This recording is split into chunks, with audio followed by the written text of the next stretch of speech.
آیت نمبر 4 ہماری مکمل ہو چکی. آج آیت نمبر 5 کی تلاوت کریں گے.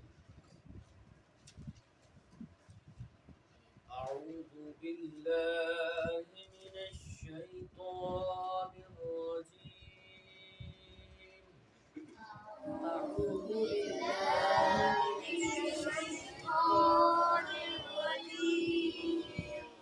بسم اللہ الرحمن الرحیم. بسم اللہ الرحمن الرحیم. اولئک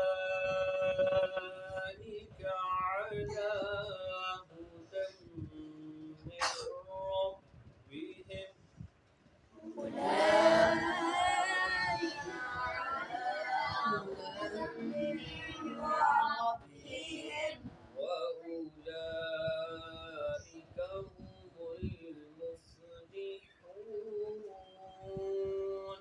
وأولئك هم المفلحون.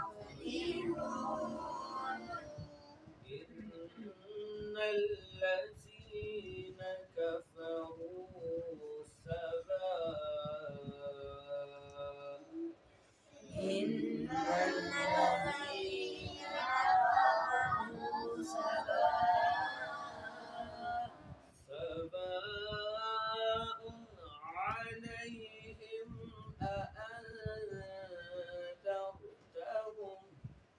سواء عليهم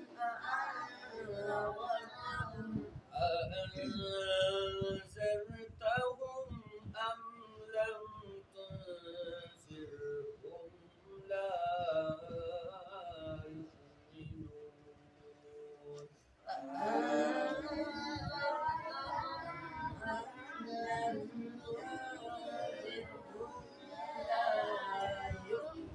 يؤمنون.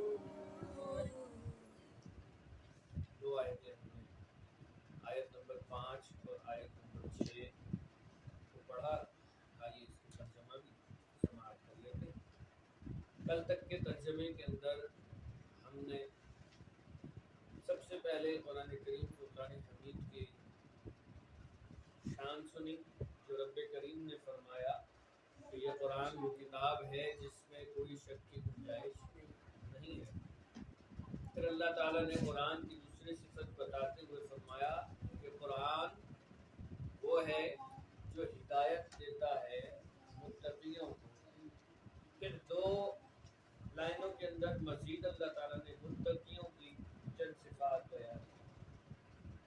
آگے اللہ تبارک و تعالیٰ نے فرمایا جو صفات ہم نے بیان کر دی ہیں، اولئک علی ھدی من ربہم، جو لوگ ان صفات پر عمل کر لیتے ہیں، جو ان صفات کو اپنی زندگی میں لاگو کر لیتے ہیں، اپنے اوپر لازم کر لیتے ہیں، اللہ تبارک و تعالیٰ پھر ان کے لیے فرماتا ہے اولئک علی ھدی من ربہم. یہی لوگ ہیں، اولئک یہی لوگ ہیں، ہدن ہدایت یافتگار، ہدایت پا جانے والے، من ربہم اپنے رب کی جانب سے. یعنی یہی وہ لوگ ہیں جو اپنے رب کی جانب سے ہدایت پا چکے ہیں. یعنی اللہ تبارک و تعالیٰ نے ایسے ہی لوگوں کو ہدایت عطا فرمائی ہے، کیونکہ جب اللہ تعالیٰ کسی کو ہدایت عطا فرماتا ہے تو وہ ہدایت کاملہ ہوتی ہے، ناقصہ نہیں ہوتی. کیونکہ اللہ تبارک و تعالیٰ کا ہر کام کامل ہوتا ہے، کوئی بھی کام اللہ تعالیٰ کا ناقص نہیں ہوتا، ادھورا نہیں ہوتا، بلکہ ہر کام مکمل ہوتا ہے. اسی لیے اللہ تعالیٰ نے فرمایا یہ وہ ہدایت ہے جو اپنے رب کی طرف سے ملتی ہے. اب اس بات سے ہمیں یہ بات پتہ چلتی ہے کہ کوئی ہدایت ایسی بھی ہے جو ملتی تو ہے لیکن وہ ناقص ہونے کی وجہ سے شاید اللہ تبارک و تعالیٰ کی جانب سے نہیں ہوتی، یا انسان اس پر کما حق عمل نہیں کرتا. دیکھیں بعض اوقات ہم ایسے لوگوں سے دنیا میں ملتے ہیں جن کے پاس اگر معلومات دیکھی جائے تو بلا کی معلومات ہوتی ہے، بہت زیادہ ان کے علم، ہمیں ایسا محسوس ہوتا ہے کہ ان کے اندر علم ان کے پاس موجود ہے. کسی بھی شعبے سے تعلق رکھنے والا خواہ وہ انسان ہو، تو ہمیں جب ہم ملاقات کرتے ہیں تو بعض اوقات ایسا فیل ہوتا ہے کہ کسی فلاں چیز کے بارے میں بہت زیادہ پتہ ہے. جس طرح لوگوں کو موبائل کے بارے میں بہت زیادہ پتہ ہوتا ہے، اسی طرح کسی کو اپنے کاروبار کے اعتبار سے اسے کاروبار میں بہت زیادہ پتہ ہوتا ہے. اسی طرح لوگوں کی مختلف ہدایات ہیں، کہ کسی کو کسی چیز میں معلومات زیادہ ہے، کسی کو کسی چیز میں معلومات زیادہ ہے. لیکن دیکھا یہ جائے گا جب علم کی بات آئے گی تو علم کے اندر بھی ہم یہ دیکھتے ہیں کہ بہت سارے لوگ ایسے ہیں جن کے پاس علم بہت زیادہ ہے. جیسے شیطان کے پاس اتنا علم ہے کہ اللہ تبارک و تعالیٰ نے اسے فرشتوں کا سردار مقرر فرمایا، فرشتوں کا استاد بنا دیا تھا. شیطان اتنا عبادت گزار، اتنا نیک، متقی، پرہیزگار کہ وہ فرشتوں کا سردار منتخب ہو گیا. لیکن چونکہ وہ ہدایت اللہ تبارک و تعالیٰ نے اسے نہیں عطا فرمائی تھی، اس لیے کیا ہوا، ایک دن وہ اپنی عبادت پر فخر کر بیٹھا، اور اپنی عبادت پر فخر کرنے کی وجہ سے، اپنی ذات پر فخر کرنے کی وجہ سے اس کو اللہ تبارک و تعالیٰ نے مردود قرار دے دیا. مردود کا معنی دھتکارا ہوا، جسے جھڑک کر ہم ہٹا دیتے. اللہ تبارک و تعالیٰ نے بھی اسے کیا کیا، دھتکار کر جنت سے نکال دیا، پھر آسمانوں سے اٹھا کر زمین پر دے دیا. لیکن جس کے پاس اللہ تبارک و تعالیٰ کی ہدایت آ جاتی ہے تو پھر وہ کیا کرتا ہے، پھر وہ صرف علم نہیں حاصل کرتا بلکہ وہ علم عمل کی قوت کو پیدا کر دیتا ہے. جس دن علم عمل کو پیدا کرنا شروع کر دے اسی دن پتہ چلتا ہے کہ حقیقت میں ہمارے پاس علم آیا ہے یا معلومات. آپ دیکھیں اگر کسی لائبریری میں جائیں اور وہاں جا کر آپ جو شخص کھڑا ہو کاؤنٹر پر اس سے کہیں مجھے فلاں موضوع کی کتاب چاہیے، تو وہ شخص وہیں کھڑے کھڑے بتا دے گا کہ یہ 10 کتابیں اس موضوع پر لکھی گئی. اس کا علم کتنا ہے، ہونا تو یہ چاہیے کہ وہ سب سے بڑا عالم، کیونکہ اس کو معلومات ہوتی ہے. لیکن وہ شخص جو یہ اس چیز کی گائیڈنس دے رہا ہے اسے صرف معلومات ہے، اس کے پاس علم نہیں. علم اور معلومات کے اندر فرق یہ ہے، معلومات کا معنی ہوتا ہے جاننے والا، یعنی اس نے صرف جانا ہے. جبکہ جب کوئی علم آپ کے پاس آ جائے گا تو علم اپنے اندر یہ اثر رکھتا ہے کہ وہ عمل کے ساتھ آتا ہے. اگر آپ کے پاس علم ہے اور عمل نہیں ہے تو اس کا مطلب آپ کے پاس جو علم ہے وہ علم حقیقی نہیں.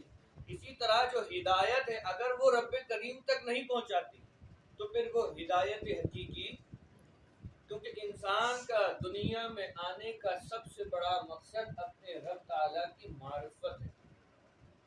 جب بندہ اپنے رب کی معرفت ہی حاصل نہیں کر پائے گا، اپنے رب کی پہچان ہی نہیں کر پائے گا تو پھر بندے کے جتنے اعمال ہیں وہ کوئی فائدہ اس کو نہیں دیں گے. کیونکہ ایک شخص کو ایک کام پر لگایا گیا ہے، ایک شخص کو ایک مخصوص کام کے لیے رکھا گیا ہے کہ بھائی صبح 8 بجے آپ نے آنا ہے، رات کو 8 بجے تک آپ نے چوکیداری کرنی. اب وہ محترم اگر سے صبح آ جائے 8 بجے اور 8 بجے آنے کے بعد وہ کسی کمرے میں جا کے سو جائیں یا کسی اور کام سے باہر نکل جائیں اور پھر رات کو 8 بجے آ کر کہیں کہ اب میں اپنے گھر جا رہا ہوں، میں گھر نہیں گیا تھا، میں تو ادھر ہی تھا، تو اب اس کو اس بات کا اہل ہوگا کہ اس کو تنخواہ دی جائے؟ نہیں نا۔ اسی طرح ہم بھی دنیا میں جب بھیجے گئے ہیں تو ہمارا حقیقی مقصد اللہ تبارک و تعالیٰ کی تلاش، اللہ تعالیٰ کی معرفت، اللہ تعالیٰ کو جاننا اور اپنی ذات میں اللہ تبارک و تعالیٰ کی محبت کو پیدا کرنا ہے، اجاگر کرنا۔ تو جب ہم ان مقاصد کو اپنے حصول کے اندر نہ جو ہے وہ کوشش نہیں کر رہے ہوتے اور ہم دنیا کے معاملات میں الجھ جاتے ہیں، رزق کمانے میں، روزی میں، اولاد میں، یا دنیاوی پریشانیوں کے اندر ہم اتنے الجھ جاتے ہیں کہ ہم یہ بات بھول جاتے ہیں کہ اللہ تبارک و تعالیٰ کی معرفت حاصل کرنے کے لیے اللہ تعالیٰ نے بھیجا تھا، اللہ تعالیٰ کی پہچان کے لیے اللہ تعالیٰ نے بھیجا تھا۔ جب ہم یہ بات ہی بھول جاتے ہیں تو پھر آخر کیا ہوتا ہے؟ انسان کی جو زندگی ہوتی ہے 60 سال 70 سال جو وہ گزار کر یہاں سے جاتا ہے، حقیقت میں تو اس نے بلڈنگوں کے پہاڑ کھڑے کیے ہوئے، دیکھا جائے تو دنیا میں اس نے جائیدادیں بھی بنا لی، دولت بھی کما لی، پیسہ بھی کما لیا، عزت بھی کما لے، شہرت بھی کما لے، لیکن جس مقصد کے لیے اللہ تعالیٰ نے اسے بھیجا تھا اب وہ اس مقصد کو پورا نہ کرے تو پھر اس کا دنیا میں آ کر یہ تمام محنتیں کرنا یقیناً رائے گا چلا گیا۔ اسی طرح اللہ تبارک و تعالیٰ نے فرمایا یہ وہ ہدایت ہے جو رب کی طرف سے ہوتی ہے، یعنی کوئی اور بھی معاملات ہیں جو رب کی طرف سے نہیں ہوتے، انسان کے اپنے اختیاری ہوتے ہیں۔ تو اب ہمیں یہ پتہ چل گیا کہ اللہ تعالیٰ جس کو ہدایت دیتا ہے اسے متقی بناتا ہے، اور متقی کی صفات کیا ہوتی ہیں وہ ہم نے پڑھ لی ہیں کہ متقی نماز قائم کرنے والے ہوتے ہیں، غیب پر عمل کرنے والے ہوتے ہیں، ٹھیک ہے، قیامت کے دن پر ان کا یقین کامل ہوتا ہے۔ اب یہ یقین کیا ہوتا ہے؟ یہ نہیں سمجھا جائے کہ یقین بس یہ اعتقاد رکھ لیا ہم نے کہ بھائی قیامت آئے گی، بس آئے گی، ہاں یہ اعتقاد رکھ لینا کافی نہیں ہے، بلکہ اس اعتقاد پر عمل کرنا بھی ضروری ہے۔ مثال کے طور پر کوئی شخص اگر یہ یقین رکھتا ہے کہ میں قیامت آئے گی، اللہ تعالیٰ حساب لے گا، تو وہ اپنے اعمال کو اس قابل بنائے کہ وہ حساب دے سکے اللہ تعالیٰ کی بارگاہ، کوشش کرے، اگرچہ کوئی دے نہیں سکتا، تو پھر پتہ چلے گا کہ یہ جو اس کا ایمان ہے یہ حقیقت میں ہے بھی یا نہیں ہے۔ جس طرح آج کل ہم نعرہ لگاتے ہیں غلامی رسول میں موت بھی قبول ہے، لیکن غلامی رسول میں شریعت پر عمل کرنا قبول نہیں ہوتا، تو یہ نعرہ بالکل جھوٹا ہوتا ہے۔ غلامی رسول میں موت بھی قبول ہے، شادیوں میں ہمارے ناچ گانے چل رہے ہوتے ہیں، داڑھی ہم کٹوانے والے ہوتے ہیں، سنت پہ عمل ہم نہیں کر رہے ہوتے، نمازیں ہم چھوڑ رہے ہوتے ہیں، کفریہ کلمات ہم بک رہے ہوتے ہیں، گانے ہم سن رہے ہوتے ہیں، فلمیں ہم دیکھ رہے ہوتے ہیں، اور پھر ہم نعرہ لگا رہے ہوتے ہیں محفل میں بیٹھ کے کہ غلامی رسول میں موت بھی قبول ہے۔ تو یہ نعرہ صرف نعرے کی حد تک ہے، اس کا حقیقت سے کوئی تعلق نہیں، کیونکہ غلامی رسول تو عشق مصطفیٰ کی پہچان ہے، اور عشق مصطفیٰ جس سے آپ کو عشق ہو جائے اور اس کی کوئی ادا آپ کے اندر نظر نہ آئے، ایسا ہو ہی نہیں سکتا۔ جو سرکار کا عاشق ہے تو اس کا تو سر سے لے کے پیر تک پہننا، اوڑھنا، کھانا پینا، رہنا، سونا، جاگنا سب سرکار علیہ السلام کے طریقے کے مطابق ہونا چاہیے، لیکن ایسا نہیں ہے۔ جب ایسا نہیں ہے تو اس کا مطلب یہ ہے کہ ہم حقیقت میں عاشق رسول بھی صرف زبانی کلامی عاشق بھی ہیں، اور زبانی کلامی موت قبول کر رہے ہیں، حقیقت میں ہمیں نہ موت چاہیے اس راستے کی، نہ ہمیں حقیقت میں ایسی زندگی چاہیے، کیونکہ ہم نے صرف زبان سے نعرہ لگا کر کہتے ہیں نا کہ شہیدوں میں انگلی کٹوانی، تو وہ انگلی کٹوائی بھی ہے، حقیقت میں شہید نہیں۔ تو اللہ تبارک و تعالیٰ تو جب ہدایت دیتا ہے تو ہدایت وہ کامل ہوتی ہے، اس میں ہدایت میں کوئی نقص نہیں ہوتا۔ پھر بندہ جب ہدایت پا لیتا ہے تو پھر بندہ بھی کامل ہو جاتا ہے، کس طرح؟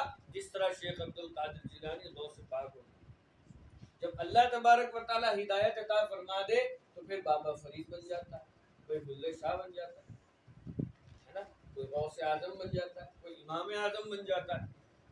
ایسے ہی نہیں بن جاتا، پہلے وہ کوشش کرتا ہے، پہلے وہ محنت کرتا ہے، متقی بننے کی کوشش کرتا ہے۔ جب اللہ تبارک و تعالیٰ اسے ہدایت عطا فرما دیتا ہے انسان اپنی کوشش سے متقی بننے کی کوشش کرتا ہے، لیکن متقی بناتا اللہ تبارک و تعالیٰ۔ اللہ تبارک و تعالیٰ کا خاص بندہ بننے کی کوشش انسان کر سکتا ہے، لیکن خاص بناتا، یعنی اس بات کو ایسے سمجھ لیں کہ ہر بندہ، ہر مسلمان، ہر پاکستانی یہ چاہتا ہے کہ ہم جو ہے وہ ایک سپاہی ہیں، اپنی قوم کے لیے، اپنے ملک کے لیے ہم ایک جذبہ رکھتے ہیں کہ ہمارے ملک کی طرف اگر کسی نے آنکھ اٹھائی تو ہم اس کی آنکھ پھوڑ دیں، ہے نا، ایک جذبہ رکھتے ہیں۔ اور جب کوئی ہمارے اس طرح کے ایونٹس آتے ہیں تو ہمارے ایک جذبات بھی ابھر کر باہر آ رہے ہوتے ہیں۔ لیکن اگر کسی شخص کو واقعی سولجر بننا ہو تو وہ کیا کرتا ہے؟ فوج کے اندر بھرتی ہوتا ہے، ایئر فورس میں جائے گا، نیوی میں جائے گا، باقاعدہ کسی فورس کے اندر انٹر ہوگا، محنت کرے گا، ٹریننگ لے گا، اپنا پسینہ بہائے گا، اپنی جان توڑے گا، صبح سے شام تک کی ڈیوٹی کرے گا، تب جا کے وہ ایک سولجر بنے گا۔ لیکن ہم تو ہر ایک جو نعرہ لگا رہے، تو پتہ چلتا ہے کہ وہ ایک حقیقی سولجر ہے جو بارڈر پہ کھڑے ہوئے، جو بندوقیں لے کر صبح سے شام تک ڈیوٹی دے رہے ہیں، اور ہم ایک لوکل سولجر جن کا جذبہ صرف کولڈ ڈرنک کے جھاگ کی طرح ہوتا ہے، جو عارضی طور پر اٹھتا ہے اور اس کے بعد ختم ہو جاتا ہے۔ اس کے بعد پورے سال ہم نہیں سوچتے کہ جو نا کسی ملک، کوئی ملک ہے، کوئی وہ ہے، پھر ہم نے کچرا بھی ادھر ادھر پھینکنا ہوتا ہے، پھر ہم گندگی بھی اپنے ملک میں مچا رہے ہوتے ہیں، سب کچھ ہم کر رہے ہوتے ہیں، بس ہم چند دنوں کے لیے جو ہے نا وہ محب وطن بنتے ہیں۔ آ رہی نا سمجھ؟ تو حقیقی سولجر اور غیر حقیقی سولجر کے اندر یہی فرق ہے۔ اس بات کو سمجھ لینا کافی ہوتا ہے کہ اللہ تبارک و تعالیٰ جسے ہدایت عطا فرماتا ہے۔ اچھا، پھر دوسری بات یہ کہ اللہ تبارک و تعالیٰ ڈائریکٹ ہی کسی کو نہیں چن لیتا، پہلے بندہ کوشش کرتا ہے پھر انتخاب ہوتا ہے۔ جس طرح انسان پہلے انٹرویو دیتا ہے بعد میں جاب ملتی ہے نا، تو انٹرویو دینے کے لیے جو جس جاب کے لیے انٹرویو دے رہا ہے پہلے اس کا اہل ہونا پڑتا ہے۔ مثالی طور پہ بعض ڈگریاں ایسی ہیں جو آپ کو، بعض جابس ایسی ہیں جو میٹرک کی ڈگری پہ مل جائے گی، بعض جابس ایسی ہیں جو آپ کو انٹر پہ ملتی ہیں، بعض جابس ایسی ہیں جو آپ کو ماسٹرز پہ ملتی ہیں۔ تو اب آپ ماسٹر کی جاب لینے جائیں اور ڈگری آپ کے پاس میٹرک کی ہو تو آپ کو ملے گی؟ یقیناً پھر چپڑاسی سے اوپر نوکری نہیں ملے، ہے نا۔ اسی طرح آپ مفتی بن جائیں اور پھر کسی مسجد کے اندر آپ ممبر سنبھالیں تو یہ آپ کی شان کے لائق ہے، لیکن آپ حافظ بننے کے بعد کہیں کہ میرے پاس جو ہے نا وہ مسجد اور میں قوم کا رہنما بن جاؤں، جبکہ قرآن آپ کو کچھ سمجھ نہیں آتا، تو پھر آپ جو ہدایت دیں گے وہ ہدایت کامل نہیں ہوگی، کیونکہ ابھی آپ نے خود ہی قرآن کو نہیں سمجھا ہوا۔ تو جب آپ خود قرآن کریم کو سمجھ لیں گے، آپ عالم بنے، پھر مفتی بنے، پھر قرآن کریم پر آپ ترجمے اور تفاسیر کے مطالعے کریں، بزرگان دین کے جو ہے لکھی ہوئی کتابوں کو پڑھیں گے، پھر آپ کی سمجھ میں آئے گا کہ اللہ تبارک و تعالیٰ نے یہاں پر یہ حکم بھی فرمایا، اس آیت سے یہ حکم بھی سمجھ میں آتا ہے، یہ حکم بھی سمجھ میں آتا ہے، کیونکہ قرآن کریم تو ایک سمندر ہے۔ اب کوئی چاہے ایک قطرہ لے، چاہے ایک بالٹی لے، یا پورا کا پورا ٹینک ہی لے لے، سمندر کو تو کوئی فرق نہیں پڑے گا۔ ہاں، لینے والے میں کتنی استطاعت ہے یہ اس لینے والے کے اوپر ہے۔ سمندر تو سمندر، وہ تو نہ خالی ہوگا نہ آپ کے لینے سے اس میں کوئی فرق ہے، وہ تو اپنے موجوں پر چل رہا ہے۔ تو اللہ تبارک و تعالیٰ کی جو ہدایت ہے وہ ہدایت کاملہ ہے، باقی انسان اپنی کوشش پہلے کرے، پھر اللہ تبارک و تعالیٰ انسان کو خاص کرتا ہے۔ آگے اللہ تعالیٰ نے فرمایا وَأُولَٰئِکَ هُمُ الْمُفْلِحُونَ، تو پھر جسے اللہ تبارک و تعالیٰ ہدایت عطا فرما دیتا ہے یہی لوگ وہ ہیں جو فلاح پا جاتے ہیں۔ یعنی رب کریم کی ہدایت پا لینے کے بعد انسان فلاح پاتا ہے۔ فلاح کا مطلب کامیابی، اور اس سے پہلے جو کچھ پا رہا ہوتا ہے وہ انسان کی کوشش، ٹریننگ ہوتی ہے، اسٹرگل ہوتا ہے۔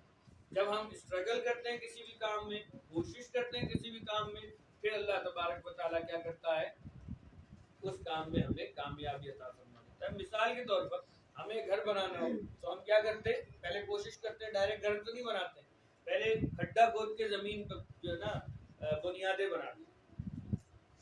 اگر ہم کوشش یہ نہ کریں، ہمیں تو چاہیے تھا کہ ہم زمین کے اوپر بلاک کھڑے کر دیں، لیکن نہیں، انسان نے دماغ لڑایا، کہ بولا کہ اگر دیوار کو ہم نے مضبوط کرنا ہے تو ایک زمین سے ستون نکلنے چاہیے جو دیوار کو سپورٹ کرے اور پھر چھت کو بھی سپورٹ کرے. لہذا کیا کیا, پہلے اوپر گھر بنانے سے پہلے نیچے زمین پہ بنیادیں بنائی, اس کے بعد پھر اس بنیادوں کے اوپر گھر بناتا ہے.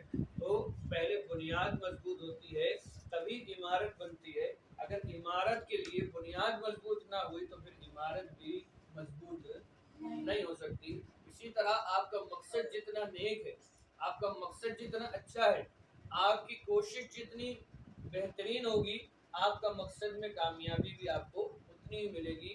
آپ حفظ قرآن کرنے کے لیے تشریف لا رہے ہیں, اب آپ اپنی نیتیں اس میں شامل کر لیں کہ اللہ تبارک و تعالی ہمیں اچھا حافظ قرآن بنائے تو ہم دین متین کی خدمت کریں گے, ہم دین کی خدمت کریں گے. اب دین کی خدمت کس طرح کریں گے؟